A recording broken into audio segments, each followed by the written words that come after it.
So what kind of negligence are you going to have? You're going to have violating a traffic signal, drunk driving, failure to keep a careful lookout. It doesn't say proper lookout in the jury instructions. It says careful. Failure to operate a vehicle in a safe manner. Failure to yield right away. Failure to sound a warning. Failure to swerve, slacken speed, or adjust when you know an accident's going to happen. Failure to drive in an excessive vehicle too fast for the circumstances. No MAI says you violated the speed limit. It only talks about the speed limit relative to the circumstances, and that's important because when you have bad weather, or you have congested traffic, or there are other circumstances, or around highway traffic construction, which we're getting into the summertime as construction season, right? So those are the times when you got to be vigilant about assessing your level of speed for the circumstances, and that's what the jury instruction says. Or yield them right away to another car or pedestrian. Pedestrians and passengers only have an ordinary care standard. It is not a highest degree of care standard. So that's important to note. Sometimes you may want to assert a per se violation. The reason why you'd want to do that is that you don't have to prove negligence. If you prove a defendant violated a statute or regulation or ordinance, then you don't have to say that they're negligent. They're automatically liable for the damages proximately caused by that such violation. So you can look for those ordinance violations in different places. A lot of and it's basically drunk driving, or if you violate a red light or that kind of stuff. Now, there are other cases. I had this up from the earlier thing. I don't want to distract anybody from my amazing speech I'm about to give, or I'm currently giving.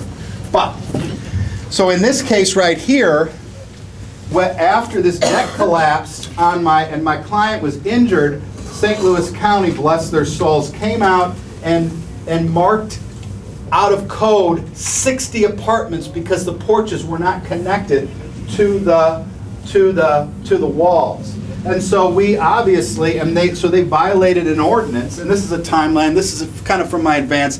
You want to use timelines where you can. This is a great program to show a bunch of action or inaction on the part of the defendant. So per se violations can be good, but if you're so far that you got a per se violation, you got great negligence anyway. So don't overstress it too much. You can always amend your petition later to assert a per se violation if you're not aware of it in the beginning. Look for BOCA codes, building codes, for other sources of your per se violation. What if your client doesn't wear a seatbelt and is injured in a wreck? Don't worry about it too much, because under the statute that I cite at page 2, and this speech I'm giving now, the presentations, grab a seat anywhere, wherever you'd like, no worries. If the defendant puts on evidence through an expert that the failure to wear a seatbelt proximately affected the injuries, you're only going to lose 1% of your damages anyway. And that's under the statute. They can give that jury instruction, that's fine, but that doesn't relieve them on liability. That's 307.178. Evidence of intoxication. So if you have evidence that the defendant was intoxicated in the case, that's great and great evidence. Bad for your client, but great evidence for you. But how do you prove that? Because if it's a pending criminal matter, you can't get that file. So there's a couple ways to do that. One is you look in the police report, and many times those are referenced in police reports, but if you've done this work, you know. I mean, you got good police reports, you got bad police reports. I mean, half the time, sometimes the witnesses aren't in there, and that kind of stuff. So you may not find it there. And the defendant does not put his physical condition into issue by being sued. So you can't really get his medical records. In fact, there's a lot of cases that say you can't. However, I have been successful in getting medical records, like what's the BAC when the defendant went to the hospital immediately after this incident, because I need to get those records, because under Rodriguez versus Suzuki, which is the Supreme Court case, that says that if you get to prove, you have a threshold, you need to prove some level of intoxication for that to get in evidence, and if you do, you can. So there are methods of proof, and there's other ways. You can ask him in a deposition, get right down to it. And if he wants to take the fifth, great. Let him take the fifth, because then you get the jury instruction that says where someone fails to answer a question. Because of an asserted privilege, the jury is allowed to take an inference that the answer would be against the interest of that person. So whenever you have, as an aside, whenever you have a defendant who's in an orange jumpsuit, file suit right away and try to take that deposition. Get them to take that fifth, because then you really can prove a lot of elements of your case, because they're forced into that situation. And it's not anything untoward on your part, because they're in there for a reason, and that's their problem. So something to consider. Two other things in terms of the main issues in the law in auto cases that you need to worry about is, one is, if your client doesn't have insurance in Missouri, you cannot get damages for pain and suffering for them. You can only get damages for medical, and I think folks probably know this.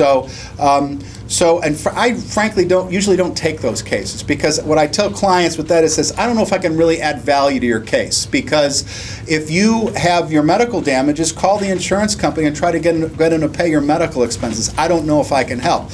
Now, if there's a case where the medical damages are extensive and the defendant's denying liability, then maybe that's a different issue. So remember to ask your prospective clients whether or not they had car insurance, because that may defeat your ability to really help them out. Secondly, remember about billed versus paid medical expenses. So under that statute, and DEC is the main case that interpreted that, the defendant gets to put into evidence how much was billed for the medical expenses in the case. Excuse me, the plaintiff gets to put in evidence, and you want to put evidence about what your medical bill was. The defendant gets to put into evidence what was paid to satisfy those bills or what remains owing. And under the statute and under DEC, the judge has a separate hearing to determine those things, and then he gives the numbers to the jury. Typically what happens in practice is that I work out with the defense lawyers, and we enter into a stipulation that the billed medical was this, the amount paid to satisfy the medical was this amount, and the amount owed is this amount, which can be really good for you if you write the stipulation the right way, because you can causally connect your medical bills to that anyway. Obviously, having that come into evidence doesn't help you, because juries would think, why do we want to pay them more than what was paid to satisfy the debts? Why would we give a windfall to the plaintiff? Well, true.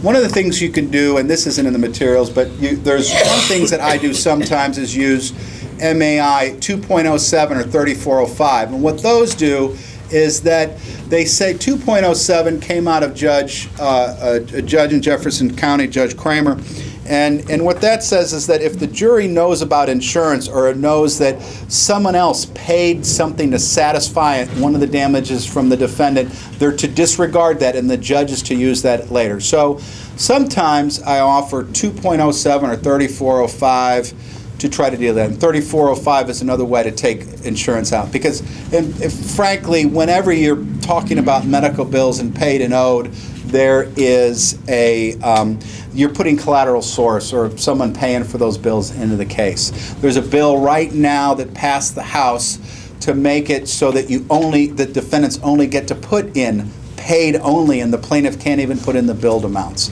But we'll see what happens to that. There's always, every year there are further what I think is erosion of our Seventh Amendment right to trial by jury. Everybody talks about First Amendment. Everybody talks about Seventh Amendment. There's not a lot of torchbearers for the Seventh Amendment sometimes, which is your right to trial by jury, because there's no contingent of the future injured that's out there trying to lobby.